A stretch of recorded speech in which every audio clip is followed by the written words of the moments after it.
vamos a avanzar injuria renal aguda. La injuria renal aguda es así de fácil. Acá nosotros tenemos que definir conceptos un poco más estrictos, porque acá vamos a ver un descenso brusco de horas o días en la tasa de filtración glomerular. Esto puede tener lugar en dos condiciones: riñones sanos o riñones ya con un grado de enfermedad renal, lo cual hace confundir normalmente a los médicos en la emergencia o médicos que no son nefrólogos en qué es lo que está sucediendo. Característicamente, para que ustedes puedan definir algo de cronicidad o agudeza, siempre tienen que basarse por lo menos en los conceptos de injuria renal aguda. Vamos a ver que la clasificación nos va a permitir definir en qué grado de daño tiene el riñón y qué grado, digamos, desde el punto de vista semiológico, el paciente puede estar cursando cualquiera de estos tres grados. O sea, en cierto grado, cuando el riñón falla, nosotros tenemos que definir que es un hecho catastrófico para el cuerpo, porque es un órgano que prácticamente no va a cumplir 11 de sus funciones y esto va a tener repercusión sistémica. Esta definición que ustedes ven acá abajo, ¿ya?, es una definición de la Organización Mundial de la Salud, cuando hay aumento de 0.3 miligramos por decilitro. O sea, si yo tengo 0.6 de creatinina y para mañana tengo 0.9, estoy en un daño o una injuria renal. Si ya subió 0.3, aún así que esté yo dentro de parámetros normales, ¿ok? Y el incremento del 50% sobre la creatinina basal, o sea, si yo duplico por lo menos de 1 a 1.5, si también tengo que indicar que sí estoy dentro de injuria renal aguda, o lo que finalmente se dice el descenso de la diuresis menor a 0.5 mililitros por kilogramo por hora durante 6 horas o más. O sea, que yo esté en condiciones, lógicamente ustedes a veces pueden estar sin miccionar más de 6, 7, 8 horas, pero también tenemos que dar el contexto del hecho. Si un paciente tiene ya una patología diagnosticada, tiene algún problema, digamos, secundario a cualquier enfermedad, nosotros tenemos que definir que ese paciente pues tiene que tener, para ver si ese riñón está funcionando, un flujo urinario continuo y constante, y más aún si usamos nosotros fluidoterapia. Acá vemos cómo es la clasificación ACI-Rifle. Lo único que tienen que tomar en consideración es que es casi similar. ACI1, ACI2, ACI3. Es lo mismo que R de rifle, I de rifle, F de rifle. Pero rifle se completa con estos dos, que vendría a ser LOS y enfermedad terminal o crónica. Entonces, rifle agarra los mismos parámetros. Fuera de agarrar estos parámetros que nosotros estamos describiendo en este cuadro, también tiene el parámetro de lo que es la tasa de filtración glomerular. Es la única característica, digamos, la gran diferencia. La tasa de filtración glomerular toma en cuenta rifle. Aquí no toma en cuenta la tasa de filtración glomerular. Y cuando hablamos de ACI1, dice 1.5 a 1.9 sobre la base normal del paciente que tiene la creatinina basal normal, o un aumento de 0.3 miligramos sobre la creatinina basal. Entonces, para eso nosotros necesitamos una creatinina basal. Pero de pronto ustedes ven, mira, tiene una creatina de 1.7. Entonces, lógico, va a decir 1.7 ya. Lo normal en mujeres es hasta 1.2 y en varones hasta 1.5. Entonces tú dices 1.7. Si es varón, de 1.5 se ha tirado 1.7 en el peor de los casos. Pero ¿quién o qué adulto tiene una creatina de 1.5 así ya en tope? Casi nadie, pues, a menos que ya tenga una patología de base. Entonces, lo más adecuado es pues que todas las creatininas estén alrededor de 1, entre 0.8 y 1.2, digamos. Es el valor, digamos, estándar que deberían de tener. Entonces, de ahí yo sugestivamente me plazo y trazo pues que una basal no puede estar más de 1.3 en cierto grado digo, porque es el estándar de todas las personas. Si se me sube 0.3 sobre la basal, pues va a ser un poco difícil diagnosticar si no tengo basal. Te ponen una abuelita que tiene 0.6, es desnutrida, 0.6 miligramos por decilitro. Yo nunca tengo su basal, pero no sabía esa basal, pero tengo en su laboratorio que tiene 0.9. Y digo, está normal, pues no pasó nada. Pero si uno evalúa el contexto semiológico, clínico que tiene el paciente, tal vez tenía diarrea, acudió al hospital porque tenía diarrea, deshidratación, lo evaluó al examen de físico, al signo de pliegue y para colmo encuentro hipotensión. Digo, pues no, acá el paciente pues tiene específicamente signos de, ¿qué?, de haber tenido o tener pérdida de líquidos, ¿no es cierto? Entonces hay una depresión de volumen. Sobre eso, que yo tengo una creatinina de 1.2, digo, ah, no, pues la bolita con 1.2 no es difícil. Veo simplemente una bolita, tiene brazos delgados, es flaquita, entonces digo, ah, mira, la creatinina en ella debe ser baja porque no tiene mucha masa muscular. ¿Por qué tendría que tener 1.2 de creatinina? No hay sentido tampoco eso. O sea, característicamente lo que quiero que piensen es de que no solamente nosotros debemos ser médicos que veamos laboratorio, también tenemos que razonar el contexto del paciente. Si yo veo un joven que hace fisicoculturismo de 18 años, que se parece a Arnold Schwarzenegger y prácticamente yo veo una creatina de 1.3 diré, bueno, es casi correspondiente, ¿eh? O sea, 1.3, harta masa muscular, tiene que eliminar mucho, y hemos definido que de 20 a 25 gramos por kilogramo por día se elimina de creatinina, se pierde creatinina, en mujeres es de 16 a 22 gramos por kilogramo por día.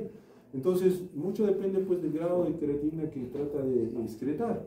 Entonces, con eso yo puedo decir, ah, bueno, pues todavía es aceptable. Es lo mismo que un niño que es pequeño, de 7, 6 años, que tenga una creatina de 1.3, tú dirás, ah, mira, 1.3, varoncito, puede estar en rango normal. Veo la tabla dice hasta 1.1, ah, y entonces dice, ah, no, sí, está elevado. Pero más que lógico que va a estar elevado. Un niño no tiene mucha masa muscular. Yo me espero que tenga una creatina de 0.6, 0.7, 0.8, 0.9 y en el peor de los casos 1. Solamente razonando por el grado de masa muscular, tomando en consideración la creatinina. Entonces, cuando yo tengo esos valores, pues tengo que ver que por más que tenga valores dentro del rango normal, tengo que evaluar yo el contexto de la patología que tiene el paciente. ¿Para qué? Para que yo pueda definir. Ese es uno de los primeros parámetros que habla AKI o R de Richter en el inicio. Entonces, cuando yo tengo algo sucinto, que prácticamente duplica de 1.5 a 1.9 sobre la basal, prácticamente estamos hablando pues de casi el 50, ¿no es cierto?, a 70%, ya estoy pensando que sí hay un daño, una lesión, que también se puede definir con lo que es el gasto urinario, cuando tenemos menos de 0.5 mililitros por kilogramo por hora, en 6 a 12 horas. O sea, yo hago un balance hídrico en el cual el balance está referido en 6, 12 y 24 horas, y si yo evalúo que tiene un gasto urinario pues bajo, entonces estoy indicando que puede que tenga pues indirectamente un daño renal tipo 1 o R de Richter. Ahí todavía nosotros podemos compensar con fluidoterapia, podemos compensar con medicamentos que mejoren la hemodinamia renal. Ahora pasamos al punto número 2. Dice aquí 2 o I de Richter, cuando es 2 a 2.9 sobre la basal. O sea, y estamos viendo que si yo tenía una creatinina de 1, tener el doble, 2, o hasta 2.9, ya tengo prácticamente el hecho de que ya estoy en aquí 2. Y acá sí lo más característico es de que este flujo urinario sea persistente, que sea más de 12 horas, o sea que ya en 12 horas pues que tenga un gasto urinario bajo, realmente ya tiene que llamar la atención, y más aún cuando está duplicando hasta triplicando la línea basal, la basal de la creatinina. Ahora, cuando tenemos el AKI3 o F de Richter, nosotros ya tenemos que ver este patrón, ¿eh? Más de 4, digamos que ya nos indica que ya el paciente, y acá refieren que ya requiere probablemente diálisis, y el flujo urinario es un poco, ya está entrando en anuria de 0,3 mililitros por kilogramo por hora, y debemos de definir nosotros probablemente una terapia de reemplazo. Entonces, cuando nosotros hablamos de lo que es injuria renal aguda, tomando esta clasificación, es estricta, pero lastimosamente hay muchos pacientes que no cumplen eso. Entonces, cuando no cumplen, digamos, mi paciente tiene flujo urinario menor a 5 mililitros por kilogramo por hora por 12 horas, pero su creatinina ha subido 1.5, ¿ya? Entonces no cumple, digamos, lo que dice Richter 2. Entonces, lo que yo tengo que categorizar es, el que me va a dar categoría es el peor. ¿Quién me va a dar categoría? Este, ¿ya? Por más que tenga un valor de creatinina. Siempre el que va a dar mayor categoría es el peor. Si yo tengo un flujo urinario menor a 0.3, pero de pronto veo que mi creatinina está en 1.5, el que va a dar basal va a ser siempre el peor. O sea, sí tenga anuria, y se dan casos en la vida real. Entonces no siempre se cumple estrictamente todo eso, porque somos humanos y no todos tienen las mismas características. Es muy dependiente del uso de nefrotóxicos, de la fluidoterapia, de los vasopresores que se usa, es muy importante la oxigenoterapia, es muy importante la perfusión celular que tienen los pacientes. ¿Para qué? Para que ellos puedan marcar específicamente cuánto está fallando el riñón. Y para esto, pues, creo que hay un tema también ustedes que van a revisar, que significa marcadores de daño renal agudo, que ya la creatinina ahí está obsoleta, pero nosotros hasta ahora utilizamos esto que es muy importante para lo que es injuria renal aguda. Entonces, ¿la creatinina es importante para injuria renal aguda? Sí, pero para clasificar y para definir estrictamente en qué grado está. Ahora, de pronto viene un paciente que viene con una creatinina de 7, viene, habla con ustedes, ¿qué van a pensar? ¿Es agudo? Con 4 el paciente ya debería estar en UCI. ¿Por qué? Porque en anuria, o sea, ha fallado un órgano. Con 4 el paciente debería estar en UCI. Está grave, por eso es agudo. O sea, esta lesión no es digamos, común, ¿eh? Por eso se presenta más en áreas de cuidados intensivos hospitalarias. Entonces, cuando yo me pongo a pensar en aquí, en injuria renal aguda, me pongo a pensar en creatinina y me pongo a pensar en los parámetros. Cuando yo veo un paciente con creatinina 7 y me habla, me dice, doctor, ¿cómo está? Un gusto, sí, pues sería soleado, está lloviendo, no sé. Ustedes ponen a pensar y dicen, no, pues hay un componente crónico. El paciente me habla, porque debería estar en cuidados intensivos. Ahora, los dos últimos parámetros, ya ustedes van a definir que es la injuria subaguda. L es la única que define como injuria subaguda. ¿Por qué es subaguda? Porque es mayor de un mes, pero menor de 3 meses. Cuando la patología persiste más de 3 meses, ya lo catalogamos como crónico. ¿Ya? Lo que dice al final, ¿eh?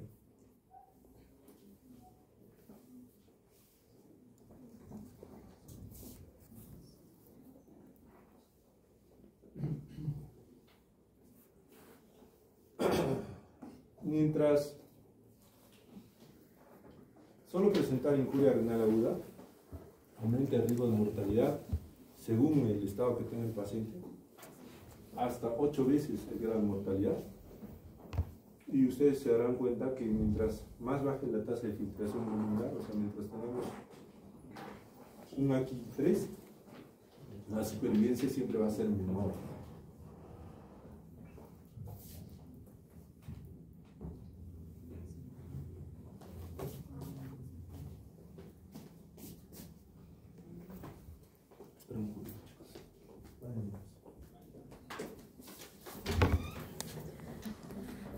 Cuando hablamos de marcadores, cuando la tasa de filtración sea menos de 60 por su Crocofigure, ya no vale, ya tiene que usarse CKD o MDRD, ¿ok? O también se usa una depuración de creatinina, tanto de la urea y creatinina entre 2. Son parámetros que se tienen que tomar en cuenta.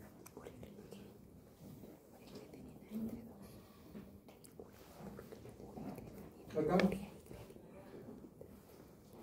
la urea no es tanto un marcador de, digamos, si se dan cuenta, para clasificación, no es un marcador para toxemia. Si nosotros tenemos una urea más de 180, ya es indicación de diálisis. ¿Ok? Entonces, la urea como marcador de toxemia es más fidedigno que la creatinina. Así como les decía, la creatina, cuando es más de 4, puede que o no, digamos, necesite diálisis. Pero si tengo una creatinina de 4 y una urea de 80, lo más probable es que la diálisis no sea necesariamente tan urgente. O sea, desde el punto de vista clínico. Yo tengo una creatinina de 4 y una urea de 400, ese paciente sí o sí necesita diálisis. Porque la uremia va a ser más marcada. Entonces, hay que tomar en consideración que la urea, pues siempre les digo, es un metabolito más difusible, tiene transportadores a nivel de membrana plasmática, y como es más pequeño, por eso la urea no es un osmol activo. Lo que le estaba preguntando a los chicos la otra vez de práctica, no es un osmol activo. Cuando nosotros hablamos de lo que es osmolaridad plasmática, está el sodio, la glucosa y la urea. ¿Ya? ¿Por qué no es un osmol activo? Porque al ser difusible entre membrana, entre el intra y extracelular, pues no va a generar pues mucho, digamos, componente de arrastre de agua.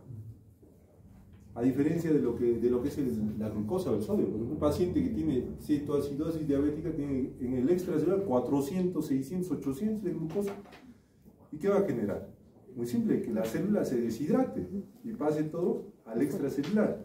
Ser un osmol activo indica que el paciente se va a deshidratar. ¿Ok? Entonces, la urea es importante, sí, pero hay que saber también evaluar. En la creatinina, lo que les decía, hay una producción constante diaria. Entonces, al tener una producción constante diaria, ustedes tienen que definir si hay una producción constante, ¿quién es el que va a eliminar? El riñón es el único. Claro, el sudor también, algunos saliva, X y Z, pero el riñón es el órgano per se que va a tratar de eliminar esta eliminación constante, de producción continua, que ustedes caminan, saltan, hacen sus actividades. Siempre va a haber un consumo. El único problema es que un 15% se creata a nivel del túbulo proximal. Entonces, eso como que nos da pues algo de, digamos, de no ser un metabolito, digamos, fiable para la tasa de filtración glomerular, pero tienen que tomar en consideración que es un metabolito, digamos, más simple de medir, por eso es que se usa. Debe ser un metabolito que se filtre, ¿no es cierto?, que no se absorba, que no se secrete, que es un metabolito pues no tóxico, muy importante que tenga características específicas. ¿Para qué? Para que sea un metabolito y nos mida lo que es la tasa de filtración glomerular. De ello después la creatinina cumple parcialmente nuestras expectativas. Por eso es que les digo, cuando hay una tasa de filtración menor a 60, no es válido el coffee válido. Ahora, en acá nosotros tenemos que definir que este aclaramiento ya tiene pues una fórmula. El aclaramiento de creatinina, lógicamente, se basa en lo que es el volumen minuto que nosotros orinamos, asociado a la relación que hay entre creatinina sérica y creatinina urinaria. Es lo único que nos va a determinar específicamente por laboratorio el grado de función glomerular. ¿Cuánto es la tasa de filtración normal? Más de 90. De 90 a 120. En promedio eso indicaría pues que nuestro riñón debería estar al 100. De ahí, en enfermedad renal crónica vamos a ver cómo empieza a descender. Pero de pronto ustedes, a ver, háganse todos tasa de filtración glomerular. Se supone, entre comillas, todos ustedes deben de tener de 90 a 100. Pero en uno de ustedes se encuentran en 70. ¿Qué podrían deducir? Es muy flaquito. Es flaquito.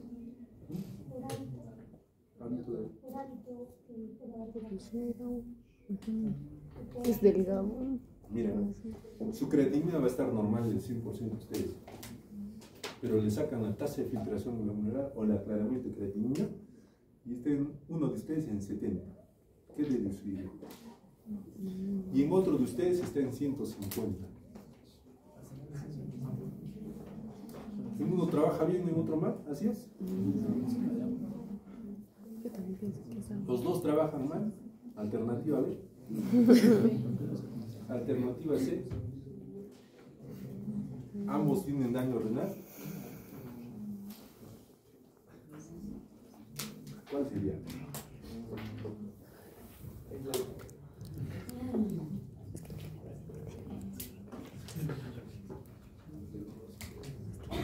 Se encuentran personas que tienen tasa de filtraciones bajas, sin lesión ecográfica, laboratorial, nada. Claro, solamente con una tasa de filtración baja. ¿Qué podrían deducir? Lo que les digo. ¿Alguna relación de qué? Creatinina en orina sobre creatinina plasmática. O sea, esa relación nos está indicando que la cantidad de producción de creatinina que nosotros generamos, que es de 15 a 25 en general, no es eliminada al 100%. Entonces, tú cuando dices, la cantidad de creatinina no es eliminada al 100%, ¿qué quiere decir? De acuerdo al volumen que tiene, el volumen minuto que tiene el paciente. Entonces, indirectamente, tú estarías deduciendo varias cosas. Primero, lo primero que debes deducir es, ¿esa creatinina dependiente de qué es?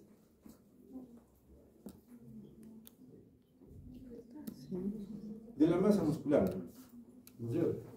Te podrás investigar, oye, tal vez es manco, cojo, no sé, tal vez algo ha fallado, ¿no es cierto? O de pronto ves y dices, señor de 150 kilos, y dices, ¿qué ha pasado? ¿Por qué? Mi sobredimensión. Entonces, ahí hay un punto en el cual se hace una bioimpedancia.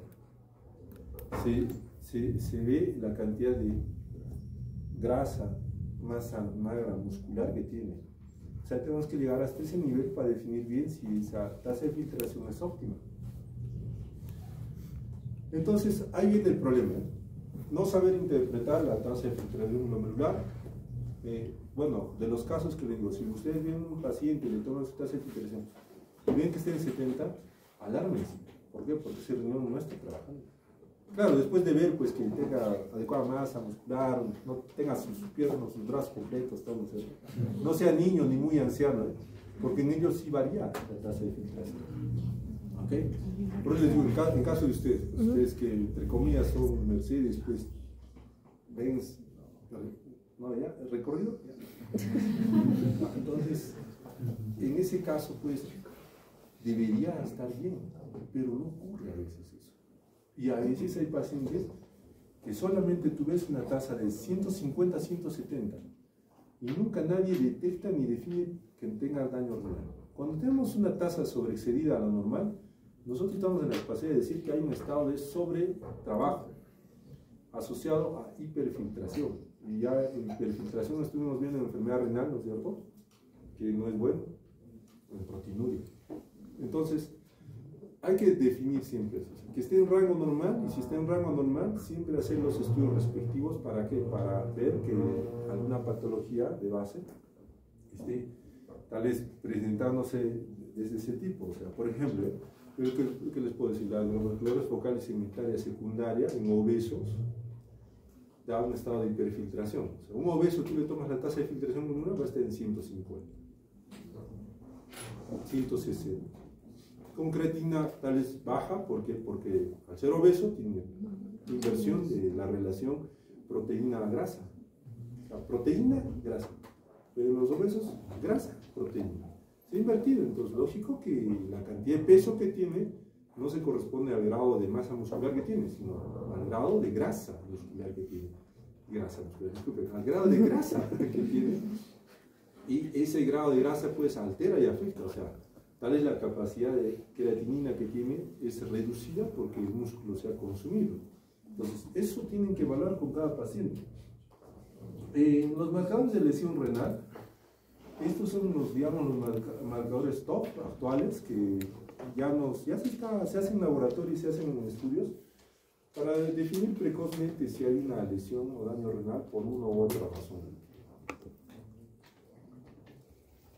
Se dice que la creatinina tiene 48 horas es tardía, nos refleja la injuria renal 48 horas después. Lo que hacen estos marcadores nos reflejan la injuria renal aguda 24 o 48 horas antes, ¿ya?, de que se produzca el daño. Acá tenemos marcadores en orina. Por ejemplo, hay proteínas filtradas y no reabsorbidas por el túbulo, como son la cistatina y la beta-2 microglobulina. ¿Ya? Si nosotros hacemos un, digamos, dosaje de estos dos elementos, nos va a permitir y definir que esta lesión o daño se presente precozmente. Por ejemplo, cuando hay una disrupción celular, va a haber esta liberación de cistatina precozmente. ¿Ya? Y nosotros, cuando ya la creatinina se eleva, cuando ya pues estas células ya se han esfacelado, ya están obstruyendo túbulo, ya recién ha afectado la filtración, o sea, ¿por qué? Porque la creatina tiene que pasar todavía, ¿qué cosa? La filtración, por ahí se absorbe, se secreta y recién sale pues un equivalente a nivel sanguíneo y un equivalente a nivel urinario, o sea, tiene que pasar. En cambio, en la cistatina nosotros ya vemos que hay una lesión celular directa, o sea, es un dosaje directo de esa lesión. y nos va a interpretar específicamente pues que la lesión, digamos, ya activa, que se está dándose en ese momento. Hay proteínas tubulares sobreexpresadas por el daño, las N-gal y las HIM, por ejemplo. Acá, estas proteínas ya también son sintetizadas por diferentes efectos metabólicos que se dan a nivel celular. Lo vamos a ver ahorita, cómo es que los puentes de unión, cómo es que los puentes de anclaje de la célula empiezan a perderse, cómo es que las velocidades también que reabsorben empiezan a desfacelarse y finalmente pues hay una necrosis celular. O sea, en todo eso siempre hay un mecanismo en el cual la célula va a tender a perder todo esto que es una estructura habitual. Es por eso que estas proteínas tubulares sobreexpresadas por el daño o proteínas tubulares liberadas por las células son, digamos, marcadores precoces. Y más específicamente esto de la interleuquina 18, que nosotros veamos pues y lo hacemos que haya mayor interleuquina 18 en sangre, entonces nos va a definir que haya ese daño o lesión directamente celular.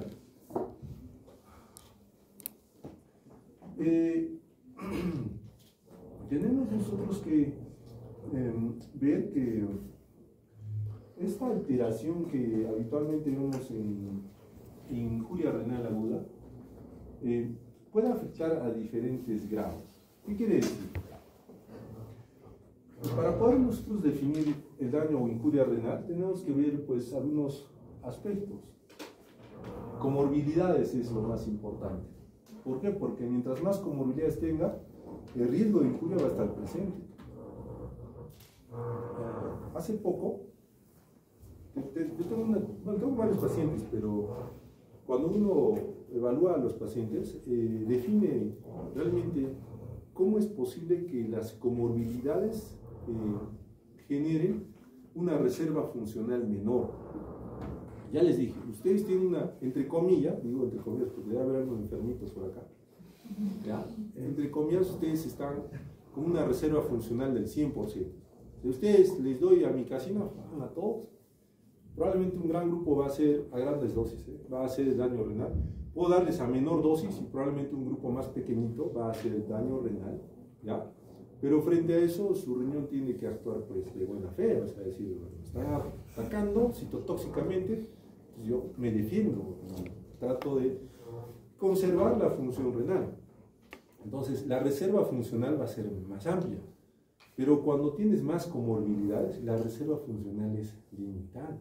O sea, es diferente que a uno de ustedes agarre y ponga al costado una persona de 70 años, diabética, obesa, con insuficiencia cardíaca. Ambos les doy una dosis de amicacina, probablemente el que va a ir a hemodiálisis va a ser el que tiene más comorbilidad. ¿Por qué? Porque eso limita pues la capacidad, primeramente de que por la edad nomás, ya saben que a partir del 45 cae 1% por año, por la edad nomás digo, ya bueno, pues, su función siempre va a estar caída. Segundo, por las comorbilidades que tiene por sus enfermedades, probablemente la regeneración celular y la respuesta va a ser menor. Entonces, por eso nomás yo ya hago una gran diferencia de qué podría ocurrir en el paciente. Es diferente cada enfermedad, cada situación, según edad, sexo, comorbilidades, es diferente, ¿ya? A veces hay pacientes, por ejemplo, en niños, un niño, que venga un niño de 5 años y de pronto tenga vómitos, náuseas, diarrea, como lo que ocurría con el cólera. Depresión de volumen, caída de presión arterial, hipoperfusión renal, falla renal.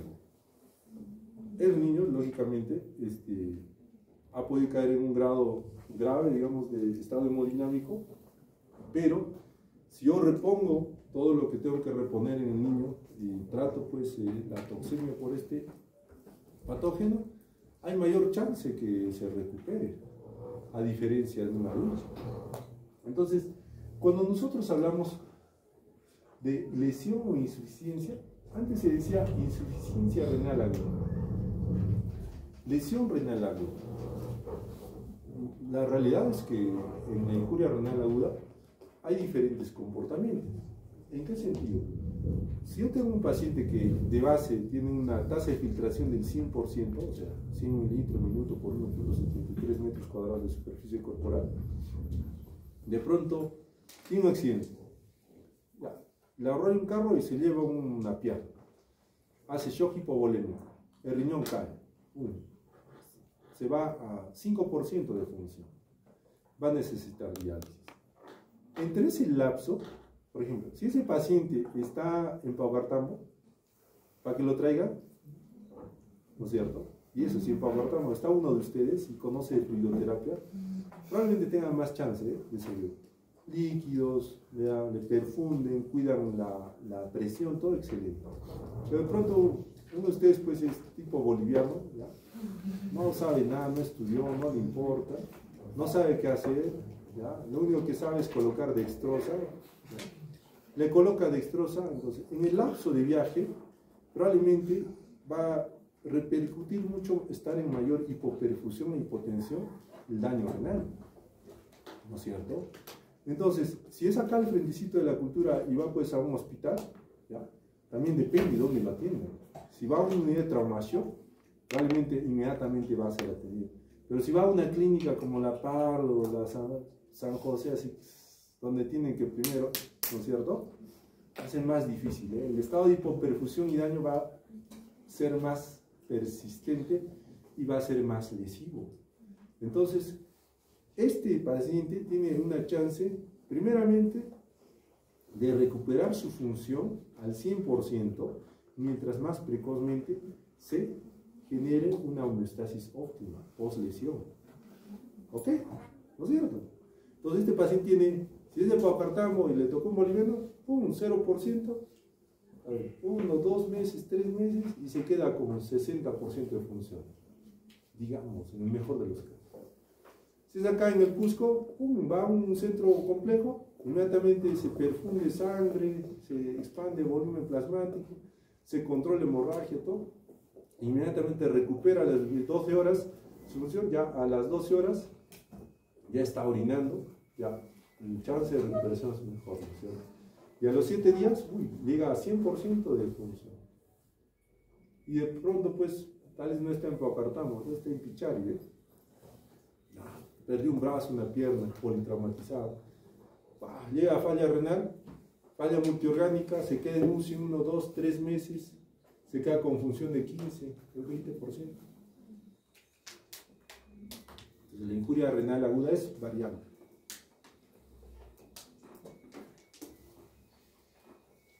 Y al ser variable, muchos decían, es una insuficiencia. ¿Saca como insuficiencia renal terminal? No, no se comporta así. Se comporta de diferente forma. Niño de 2 años, síndrome urémico hemolítico. Por no saber, porque la mamá no sabe que hay cuchillos para carne, cuchillos para verdura, cuchillos para fruta. Simplemente por algo básico. No sabe diferenciar. Igual le da, cortó la carne, de ahí, bueno, pasó, le cortó su manzanita, le da en la boca, ya síndrome urémico hemolítico. Y prácticamente el niño hace injuria renal aguda. Y para colmo tiene parámetros de mal pronóstico. Anuria, plaquetopenia, leucocitosis más de 18.000, son signos de mal pronóstico. ¿Ya? Entonces, uno cuando ve, ya sabe, lee esas cosas, ahí va. Entra a diálisis peritoneal. En el mejor de los casos, precozmente se maneja y sale a los 2 meses. Sale a los 2 meses de la injuria renal y dice, tuvo un daño lesivo con criterios de mal pronóstico, pero se queda con creatinina de 1.5. ¿Ya? Completa sus 3 meses, se queda con creatinina de 1.5. Así indirectamente, ya tú deduces que ya hay lesión. Hay lesión crónica. No puedes ya cambiar eso. ¿Ya? Pero de pronto pues hay otros niños que se recuperan, vienen, no tienen signos de mal pronóstico, digamos, entra injuria renal aguda, simplemente se le hace manejo hemodinámico y de pronto empiezan a orinar. Al mes y medio. Eso va a indicar que ha habido lesión renal, puede haber característicamente un daño crónico, pero más leve. Entonces, eso también evidencia el pronóstico del paciente. Por eso es que se indica lesión. ¿Por qué? Porque toda lesión puede ser probablemente o inmediatamente reversible, ¿ya? Que es diferente a insuficiencia, en el cual ya hay algo ya estrictamente lesionado. Digo, estrictamente o estructuralmente alterado. Entonces, nosotros tenemos que evaluar todos estos parámetros. ¿Para qué?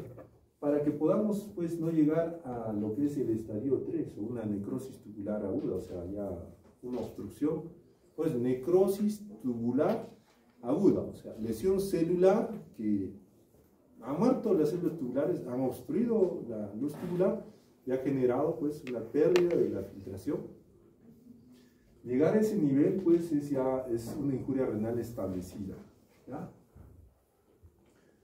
Ahora, como les decía, se ve más en UCI, miren, de 10 a 30%, y en hospitales, de 2 a 15%. Acá en la comunidad es baja, prácticamente no debe existir, pero existe en algunos casos, ¿no? ¿Y por qué es alta en la UCI? Porque a veces se da esta relación con daño multiorgánico. El pronóstico siempre es malo, la sobrevivencia es de 10 a 30%. O sea, de 10 solo vive 1 a 3 personas, cuando tiene su estado crítico más injuria renal. La hemodiálisis ha aumentado, digamos, ese rango de supervivencia, claro, aumenta. Porque es un tratamiento, entre comillas, de apoyo. Por eso es muy importante que estos cuadros, ¿por qué se dan en un hospital y en cuidados intensivos? Investigarlo les va a llevar sorpresas. ¿Por qué? Porque si ustedes se dan cuenta, en UCI puede ser por un daño multiorgánico. ¿Por qué en hospitalización? Podría darse. Hay múltiples factores de los cuales están los iatrogénicos también. O sea, indicar mal, o sea, que ustedes indiquen, cuando sean médicos, y no sepan lo que indica, genera muerte. ¿Ya? Ya le dije, en Estados Unidos la primera causa de muerte es la mala, no praxis, mala indicación. Todo gordito que ven le meten atorvastatina. Lo primero que se indica es, hoy sabes que yo puedo gimnasio, deje de comer, dieta, todo normal. Pero a nivel mundial la atorvastatina es el top. O sea, si tuvieran ustedes su industria farmacéutica de atorvastatina, se volverían millonarios. Pero no está mal indicar. El problema está en indicar sin parámetros higiénico-dietéticos. O sea, cambios de estilo de vida. Yo puedo indicar, y es más, indica solo 3 meses. Hay varios de sus familiares que ya llevan 2 años con atorvastatina. Hay casos especiales en los cuales se puede indicar, claro, por un paciente que haya tenido un infarto, lógico, para evitar formación de rotura de placa, y se dice que estabiliza la placa, claro, se da atorvastatina, pero a dosis baja, ¿no es cierto? En ellos hay un constante riesgo de incrementar su mortalidad, por eso se da una dosis baja. Pero no, pues en todos los gorditos, como el omeprazol. Entonces, si ustedes tuvieran unas 15 o 20 años, ¿ya? Y no fueran médicos, les apuesto que casi el 70-80% tomarían omeprazol. ¿Por qué? Porque los problemas gastroenterológicos son los más frecuentes.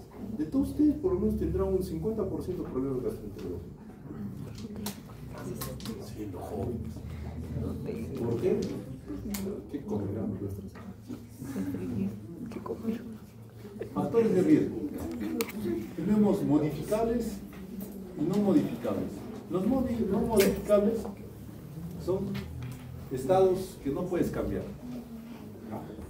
Son estados que no puedes variar, pero sí tienen mucha repercusión en la injuria renal aguda. Por ejemplo, un paciente que tenga, pues, neoplasia maligna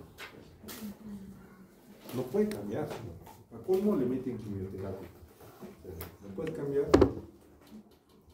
Es no modificable. Por ejemplo, la edad. Que tengas, es un neonato, que tenga, como les decía la otra vez, enterocolitis necrotizante, ¿ya? Por la edad, no puedes cambiar.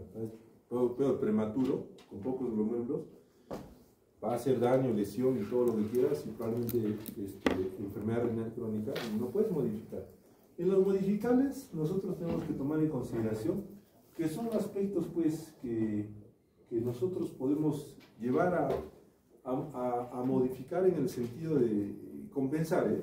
Siempre les hablo de hemodinamia y ventilación. ¿Por qué? Porque es lo que nos mantiene vivos, ¿me entienden? Mala ventilación te mueres, mala hemodinamia te mueres. Así de simple. Peor, si los dos están, que son los pacientes en UCI, va a ser más complejo si no saben manejar. Entonces, estos factores son muy importantes, pero también hay otra clasificación. Esta clasificación de ira prerrenal, ira intrínseca y postrenal solamente son por aspectos etiológicos. Etiológicos de base del daño renal. ¿Ya? Casi la mayoría de las etiológicas intrínsecas siempre se generan por estas dos. ¿Ya? Bueno, de pronto ustedes fueron a Noche de Brujas, van, toman, beben, pues se intoxican con alcohol y le dan una pancreatitis por alcohol. ¿Ya? Vómito, vómito, vómito, dolor, malestar, deshidratación. Lógico, en una primera instancia, ¿qué dicen? Prerrenal, depresión de vómito. Se ha deshidratado, fuera de deshidratarse por el alcohol, bota por arriba, por abajo, se deshidrata. Entonces, cuando ustedes tienen esa condición, dicen, mira, hay depresión de vómito, va a haber hipoperfusión cerebral. Si persiste esto, va a convertirse en ¿qué? En un intrínseco. Ahora, en un obstructivo. De pronto, pues, alguno de ustedes está jugando fútbol, por ahí le meten una patada y tiene lesión uretral. La uretra prácticamente está traumada, con un traumatismo, prácticamente ese traumatismo genera obstrucción y empiezas a generar pues una neuropatía obstructiva inmediatamente. ¿Y eso en qué va a acabar? Mientras no corrijas, en un intrínseco. Entonces, este punto etiológico es bueno para clasificar, digamos, de dónde ha nacido el problema. Pero también hay elementos intrínsecos de base. Por ejemplo, estás normal ahí correteando en tu vida estudiantil y notas que tu cara se hincha, tus piernas se hinchan y dices, ¿qué ha pasado? Vas a donde el nefrólogo y ve que tu creatinina está intrínseca. Te hacen biopsia renal y tienes una membrana proliferativa. Oh Dios, injuria renal por una neuropatía. Son más fregadas, cuando son espontáneas acá. Prefiero que sean estas que van a llevar ahí, que son las más solucionables. Entonces, las intrínsecas con lesiones estructurales, netamente de riñón, que tienen, digamos, etiologías primarias o secundarias, pues son más complejas. O sea, acá, miren, hipovolemia, insuficiencia cardíaca, hepática, AINES, ICAS, ciclosporina, en las prerrenales, o sea, de todo, cualquier cosa. Hay casos en los cuales se ha descrito que una amicacina te lleva a enfermedad renal crónica terminal por sensibilidad del paciente. Así, de simple. Todo el rato decían, señores ginecólogos, por favor, no indiquen aminoglucosa, les vale igual 3, 5, 7 días. Si por ellos fuera 14 días, no, tienen que, hay escalas, según edad y todo eso. Tenemos como casi 5 zorritos en diálisis. En todo, por lo menos en las clínicas, entre todo, siempre hay 5 zorritos. Pues lesión ototóxica renal por mala indicación. Todos se preguntan, ¿por qué habrá falla renal? La peor renal, obstructiva, cuello vesical, uretra, obstrucción periuretral, bilateral, unilateral, riñón único, etc. Cualquiera de esos, igual. Miren las intrínsecas: glomerular, tubular, vascular. ¿Ya? Estas van a casa, sácatas, si persisten acá. Y las intrínsecas, miren, hipertensión maligna, síndrome urémico hemolítico típico. O sea, son cuestiones serias, que hay que corregir lo más antes posible, porque se dice que también en injuria renal aguda, episodios de injuria renal pequeñas que generan enfermedad renal crónica. Hay algo que no les habla, pero sí ocurre. Hay veces hay jovencitas que tienen polimenorrea, menstruan 3, 5, 7 días hasta 7, hasta 10 días en cada menstruación.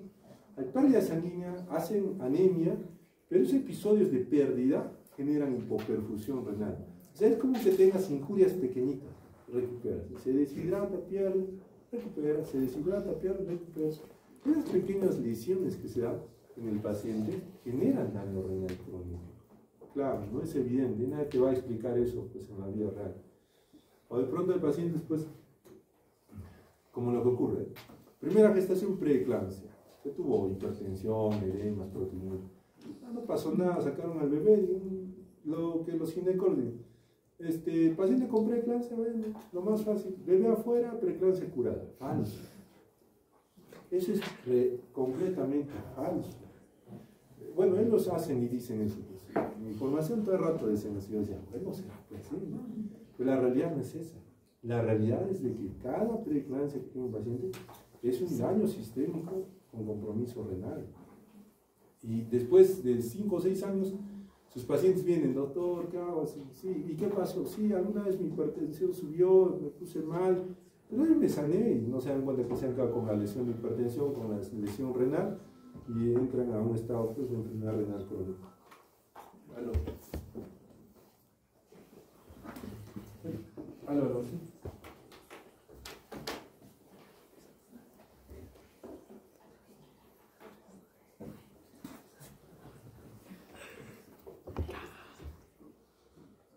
¿De quién es, señor? Sí, quedamos mañana, no voy a ver.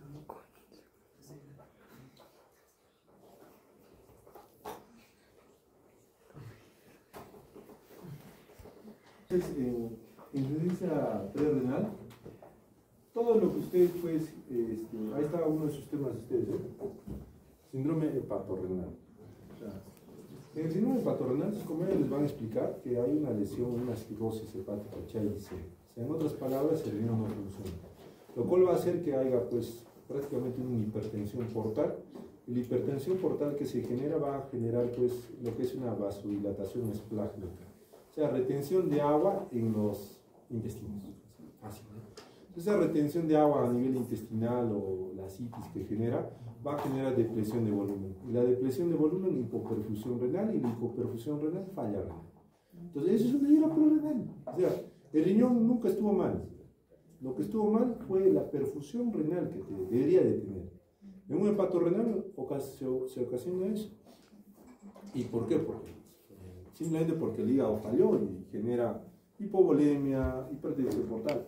Entonces, si hablamos de todo esto, se darán cuenta ustedes que hay diferentes elementos que pueden generar que no llegue adecuada perfusión al riñón. Es lo único.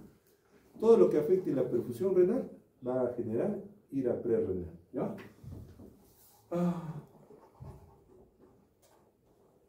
Bueno, acá día a día salen relaciones de daño renal con medicamentos. A nosotros le llamamos nefrotóxicos y lastimosamente hay una gran cantidad de nefrotóxicos que realmente pues ya no se toman en consideración. A la cabeza están los AINES. ¿Ya? ¿Quién no consume AINE de acá? A ver, AINE. ¿A qué? Levanta la mano. Le dice a tus papás te dan AINE así de... Un rato anda con jariquis, ¿no? Es que para todo dan AINE. Te vacunan, hay dolor, toman paracetamol, no mejora, hay un profeno. O sea, hasta, si no se dan cuenta, los AINES son maravillosos. ¿Se recuerdan la primera vez que les han dado un AINE? ¿Que en serio? Nunca estaban con dolor de garganta y de pronto les dan una pastita y salen. ¿Nunca? Ustedes son de otro planeta. La relación que hay con fármacos realmente es bien complejo. En resumen, tener pacientes hospitalizados con mucha polifarmacia, fuera de generar, digamos,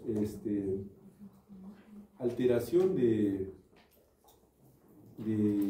a nivel hepático, lo cual va a generar interferencia del metabolismo sistémico, también va a generar toxicidad renal. O sea, de pronto ustedes maravillados y fascinados cuando van a medicina interna y ven a un paciente con 30 indicaciones. El que maneja esto debe ser un genio, ¿no es cierto? 30. No, eso es falso. Nunca hay que ser eso. 30 es... ¿Qué ha pasado? Me duele el cabello. Dolor. Ay, me para el cabello. Rojo. Ay, gotas al ojo. ¿Qué ha pasado? Mi boca está reseca. Hay que dar algo que ellos. Me duele la espalda. Oh, me arde el estómago. No puedo dormir. O sea, ¿qué más? Tengo náuseas. Tengo fiebre. Y más y más. 1, 2, 3, 4, 5, 6, 7, 8, 9, 10. Realmente a veces cuando uno ve las historias, es que es ridículo. ¿Saben por qué es ridículo? Porque se supone que nosotros tenemos como médicos tener el criterio de decir de todos estos medicamentos cuáles son los más esenciales. Por ejemplo, se habla mucho y ustedes habrán hecho en gastro. ¿Cuáles son las vías de gastro para metabolizar lo que son los fármacos? ¿El SIP? Hacen gastro. Este semestre no creo. ¿Quién les ha llevado gastro? ¿Están en sexto? O sea, ¿qué vías hay para el metabolismo en el hígado? Nada. Pero del SIP, de lo que nos enseñan en farma. A ver, un valiente. No, el SIP 3. ¿Están haciendo farmacología? No creo que no hayan visto. SIP 3 a 4. ¿Ah? SIP 3 a 4. A ver, No, pero... ¿Qué saber qué vías en el hígado. ¿Qué vías son? Entonces un fármaco dice, no puedo afectar estas vías.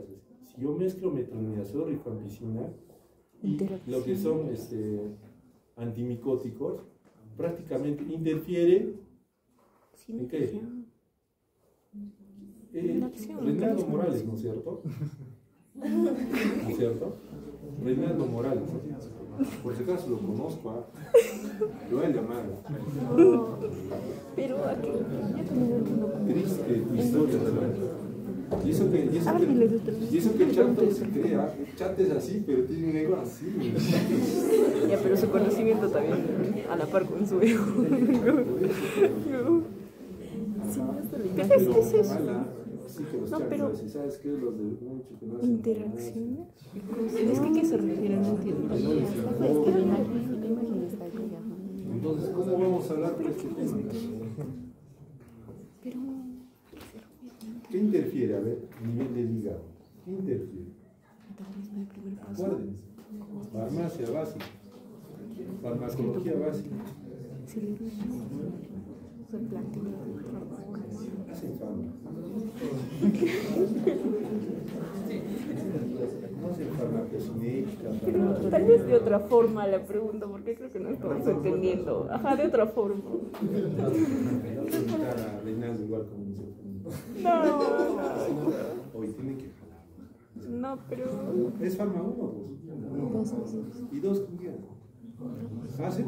No. O sea, el siguiente. La mitad dice sí hacen, la mitad no. Ni saben qué hacen. O sea, en serio, no saben si hacen farma. Yo he llevado farma 1 y 2. Farma 1, lo básico, pues. Farmacocinética, las familias. Farma 2 ya es especializado. Ya hay antineoplasias. ¿No es cierto? ¿Cómo vieron? No les importa. Sí, pero antagonista, tal vez antagonista. ¿Por qué? ¿Y esas enzimas dónde están? Pues, ¿qué vías metabólicas? ¿Ah?